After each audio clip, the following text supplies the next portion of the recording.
let me introduce our speaker for the chat. And he is Laurent Claquin, who is president of Kering Americas. You probably know Kering by its brands, such as Gucci or Saint Laurent or Brioni, but it also has some famous people working there as well. So Mr. Clacan is a French national who served as chief of staff for France's Ministry of Culture and Communication. He joined Kering in 2004 and proceeded through a sequence of roles to become president. We're going to show you a very brief video, and then we will have questions. So I will get out of the way, and I assume the video will begin.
Thank you, Thomas. I want to thank Panos for inviting me to the CEO Summit. Thank you a lot. It's a great lineup, and I'm really looking forward to hearing all of you today. So yes, Kering is, as you can see in the film, is a luxury group. It's a luxury group of luxury brand. We actually have 12 luxury brands, 6 in the fashion, ready-to-wear and accessories segment, and 6 in watches and jewelry. So what makes really Kering very distinctive and very specific is actually the strength of this portfolio and the strengths of each individual brand. We like to believe like a brand is like a person, it's like a character, it's like, you know, a personality in a way. You stand for something, you have an opinion. And each of our brand, again, have a unique voice and a unique point of view, and they're also telling that story in a very consistent way, almost season after season. So that's what makes us very, very specific. Also, Kering is a family-managed group, family-controlled and family-run. It's a large company, so we are listed in the French Stock Exchange, but it's been founded in 1963 by François Pinault. And now his son, François-Henri Pinault, is the chairman and CEO. So it's also family control. And I like to say that because it changed the perspective. It's really, we think long term. And the sole motivation of everything we do at the company is for the benefit of the group. So that, you know, family aspect is very important to us. It's also 35,000 employees working in the same direction, and because our ambitions is to really become the most influential luxury group in the world, combining creativity, sustainability, and business performance. Where did the name Kering come from? It's only recently, isn't it? It's true. It's true. Like I said, it's a family business, been founded in 1963, so more than 55 years. And we changed the scope of activity many times. So we have been through different industry, and we divested recently, a few years ago, from Puma in the sports and lifestyle activity. And when we were really focusing on luxury a few years ago, François-Henri Pinault decided to change the group of the company and to really find a name that means something. And like I said, it's a family business, and the family is coming from Brittany, west of the west region of France, you know, west of Paris. So they wanted a name that means something, and they choose Kering in the sense of Kering, say, ER, taking care of the people, taking care of the customer, of the product, of the environment, taking care. But Kering, we didn't write it, say, ER, but KER, because care in Breton language means home, the place to live. So they wanted to acknowledge, when you want to know where you go, you need to know where you're coming from. And they wanted to acknowledge also their roots in a way. Right. So I think you've told us a lot about why you think Kering has been successful. Do you want to elaborate further? I think you're now, the third largest luxury group in the world? Yeah, we're not the biggest one, but we hope the most influential one. Right. But it's a large group, and we are outperforming the market. It's true. We listed, like I said, so last year we posted a revenue of plus 29%, and we on a base of 14 billion. So it's a good performance. And I mean, first of all, I would say it's creativity. Luxury business, and Mark talked about it, we're about creativity, we're about inspiration. And it's not a buzzword, it's really one of the industry which is driven by the offer and not the demand. If you ask the woman and the man in the room, what do we want for next collection? You don't know. You really rely on someone's vision and someone's creativity. So first of all, creativity, of course, but I would say our strategy is based on 4 different pillars. First, the portfolio, like I mentioned, it's not only each of the brand, which are very strong and very specific, but it's also the strength of the portfolio itself. Every brand has been carefully selected and curated, and each of them have a very specific position in terms of product category, in terms of maturity, in terms of geographies. So first, that portfolio. Second, our strategy is very simple, is organic growth. So we don't rely on the acquisition to deliver significant growth, and right now, just developing our 12 brand is sufficient for growing. So when I say organic growth, is by leverage different things. We're retail summit. So of course, new product and new product category, new store and new store format, new markets, and finally, new distribution channel, especially with e-commerce. So just by activating this leverage, we can deliver significant growth. The third aspect is what we bring at Kering as a group, the group value. It's just the simple idea that we are stronger together than alone, so 12 brands all together and everything we can bring together. Our philosophy is what we call freedom within a framework. So we provide the framework for the brand, but they remain quite autonomous. But we share a lot of, services, and we act as a business partner for the brand. And last but not least, and I know we're going to talk about this for this fire chat, is sustainability. It's our company culture and everything in terms of sustainability that makes the group also very successful and very differentiated. Okay. So there's the Fashion Pact, which was presented at the G7, I think by Francois Pinault, your CEO. What is the Fashion Pact? The Fashion Pact is an initiative from the French president, Emmanuel Macron, and that was this year in April 2019, just a few months before the G7, which was taking place in France in Biarritz. He came to Francois Pinault and asked him to just gather the main leader of the industry, textile and fashion of the industry worldwide. So the goal was to gather more than 20%, and he actually gathered 30% of the global textile and fashion industry.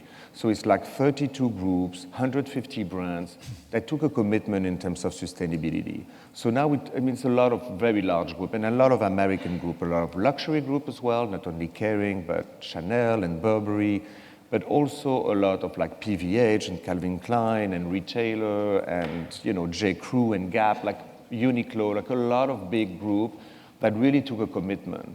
Some people said that, the fashion industry is the second most polluting industry in the world, so we have to do something differently.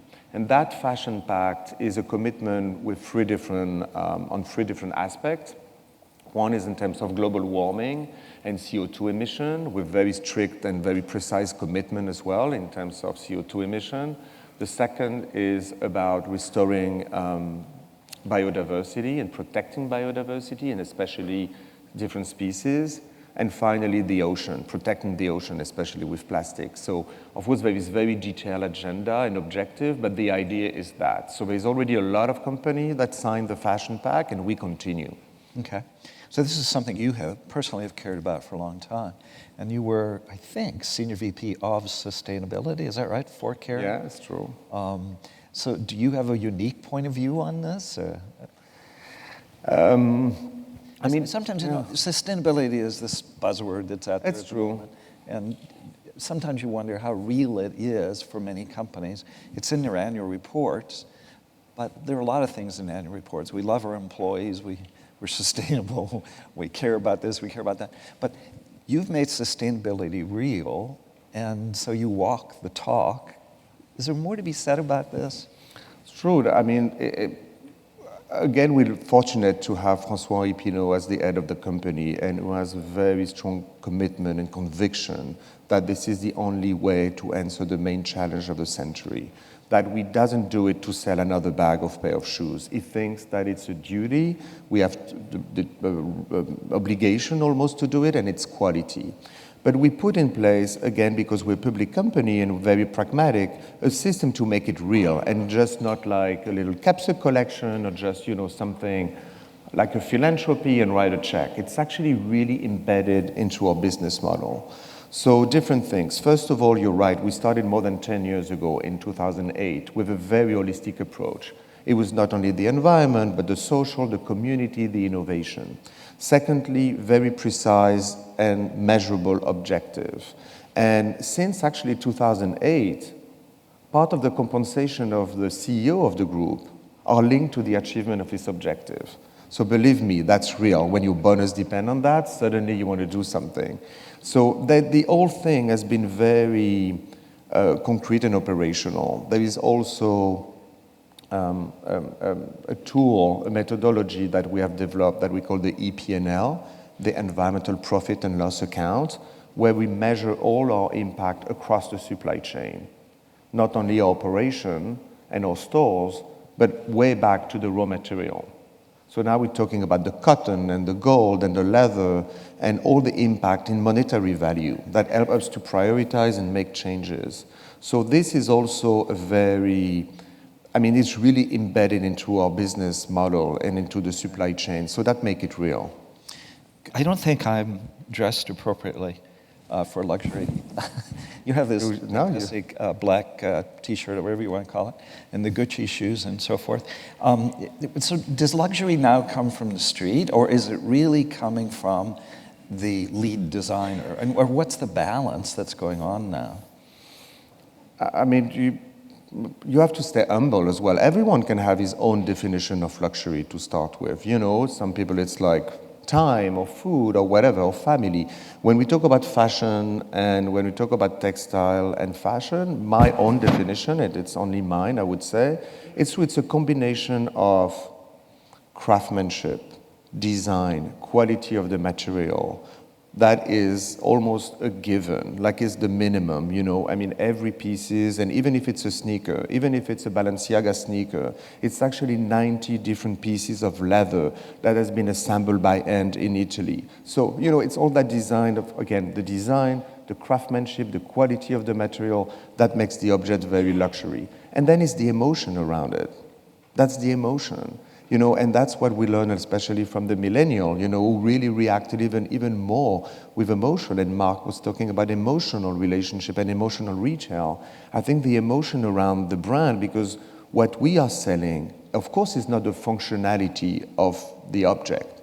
No one needs another bag and no one needs another pair of shoes, but it's like the object, but also what you're bringing around it, the personality of the brand. That's where a very strong brand that has a point of view and a statement is so important, because that brings the emotion.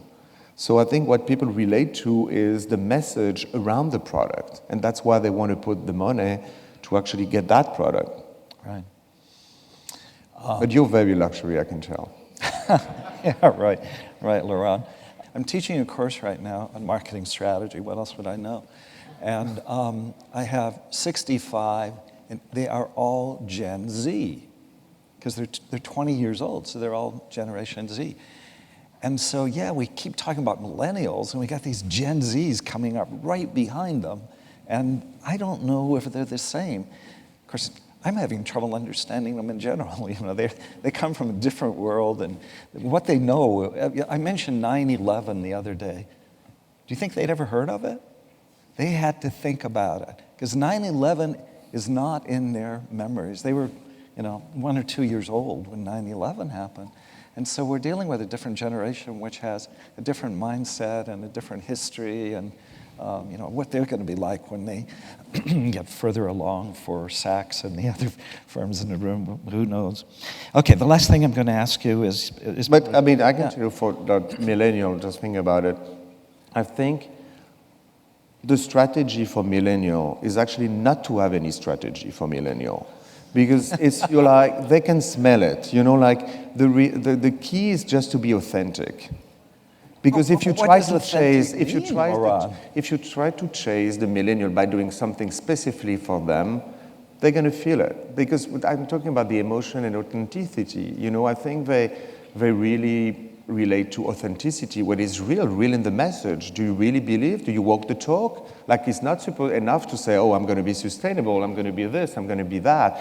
I mean, obviously now with social media, you can check everything. We live in a world of transparency and sharing, and that's also our mindset for sustainability, by the way. So then understand that better than anyone. And I think a second aspect, of course, is social media, and to be very inclusive. The new exclusivity for luxury is inclusivity.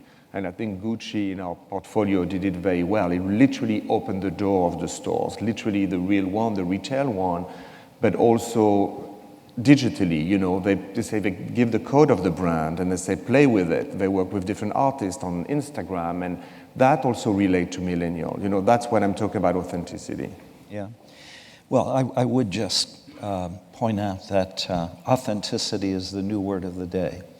And so, again, I wonder, well, what does it really mean? And do we really walk the talk? Do we know what it means? And then do we translate it and make it meaningful for our consumers? And obviously you do. The last thing I would ask is more to get to a personal level. What turns you on? What motivates you? What drives you? And then we're going to turn to resale. What really fascinates me today is really company culture, because that's something that needs to be built over time and means a lot of like real and authentic as well initiative, because a pair of sneakers you can copy, everyone can copy a pair of sneakers and do it the next day. It's impossible to copy a company culture. It takes time. And I think, when I'm talking about sustainability in the very holistic way, and also from a social point of view, that really takes time. It's everything we do internally, all the different initiatives around diversity, inclusivity, but also the social. We just announced recently a baby leave with 14 weeks of leave for the mother, but also for the father, and every situation, surrogacy, adoption, trans woman, like very open. All this little initiative that builds the company culture, based on, respect and also vigilance and tenacity. And that's what really drives me. François-Henri Pinault always said, it's not only what you do, but it's also the way you do it. That's probably the best way to summarize it. Very good. I knew I was going to be talking to you today. When I was teaching yesterday, I was teaching brand strategy. And so for one of the slides, I had the Gucci sneaker without any name on it. Yeah. And the whole question was, well, how much is this worth? I won't tell you how much they thought it was worth. But it's all about the brand and the image and the meaning and everything behind that brand that has happened over time, certainly for Gucci or for the other brands as well. We should take questions, and then we're going to transition. With Gucci, and I guess its experience here in the U.S. over the last 18 months or so, I know that Kering is reactivating marketing efforts, and I guess how should we think about that? Because the brand's authentic, the brand's performed very well, clearly. And what is the sensitivity really to that kind of reinvigorated or relaunched marketing in your view? For the millennial in particular, right? Yeah, for millennial and specific to Gucci in the U.S. I mean, it's a very important population. For some of our brands, like Gucci and Balenciaga, is more than 50% of the business. So it's obviously a very important customer population.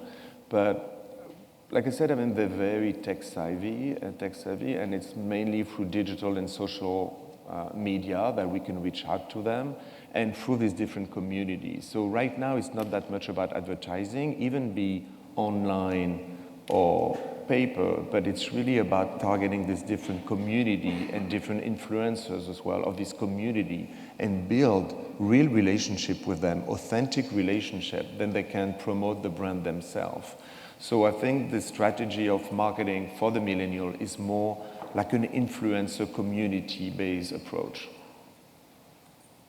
Hi, you had heard from Mark about rentals and Saks. If there's ever a luxury brand, it's Kering. How are you thinking about the resale market, given the amount of resale that's going on of your brand without your quote-unquote authorization? Yeah. I mean, I actually totally agree with Mark on that point. You can't ignore it. It's there. You know, the resale market is there. People think the way, you explain it. They see the price and they see the resale value, so it's there. So we look at it, yes. We also look at it in our, let's say, innovation strategy and department. We look at new material. We look at artificial intelligence, but we also look at new business model. With renting, subscription model as well is another one which is very interesting, and reselling. Renting is it's very small right now, and it's very nascent as well, like Mark said. But for the resale one, we're looking at it as well. I mean, outside the brand, but as a business itself. We talked a lot about inclusion and inclusivity, and the Gucci ad campaigns on Instagram are pretty amazing in terms of including, Gucci Mane, and the skateboarding one that I saw today I thought was quite genius.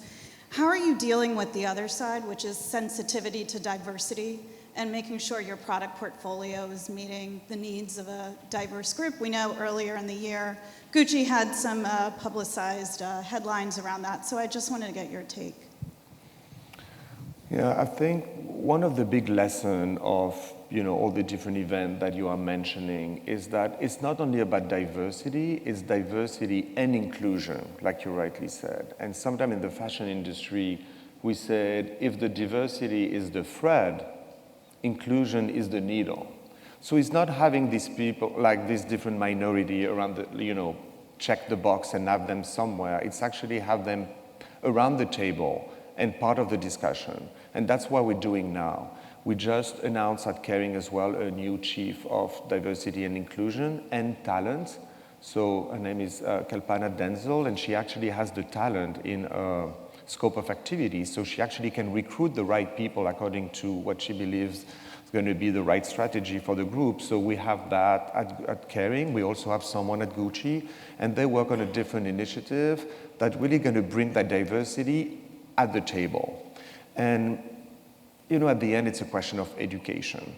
It's about how to be aware of all the different culture, the appropriation, and how to be aware of all this diversity. And for us, it's obvious because we think diversity brings creativity, bring innovation, and then economic performance. So we want to encourage diversity within the group, and it's all kind of diversity. Of course, it's gender, and our focus is really around women empowerment, as you might know, but it's also gender, it's sexual orientation, it's also race and origin and age, it's all kind of diversity. So it's a very big topic. Every step is important. We have accelerated all our program after these different events, but that's something which is absolutely key. Around women empowerment, we have a program called Kering for Women, which is also in three parts. First of all, everything we do internally for equal opportunity, gender equality, but also a movement that we call Women in Motion, which is promoting a better representation of women within the art and film industry, and a Kering Foundation, which is fighting violence against women, domestic violence and sexual violence. And it's also something we did more than 10 years ago. Great, wonderful. Laurent. Oh, we have one more, one last question. Laurent, curious how your company is threading the needle of the issues between Hong Kong and China right now.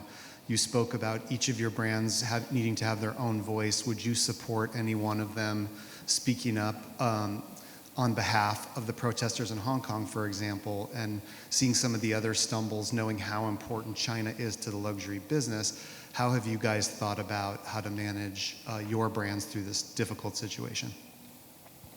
So first of all, I only can talk about the Americas. I'm only, in charge of North America and Latin America. It's obviously an important situation that we are monitoring, but I have no specific comment on that Hong Kong situation in particular. And then the other one is a brand's decision. Again, it's freedom within a framework. They remain very autonomous, not independent because we own them, but autonomous. And everyone can, of course, it's a discussion with François Pinault, but take certain position. Recently, Gucci in the US was supporting the youth movement, and also the youth, it was a big campaign and also a lot of demonstration and march within the country. And that was a Gucci decision that has been, of course, in discussion with our chairman, but it was a Gucci decision. So yes, they can take position and support different group and also activist group. Again, I'm not commenting on the Hong Kong situation, but the brand can do that, and that's what makes very strong and relevant. Thank you. Thank you.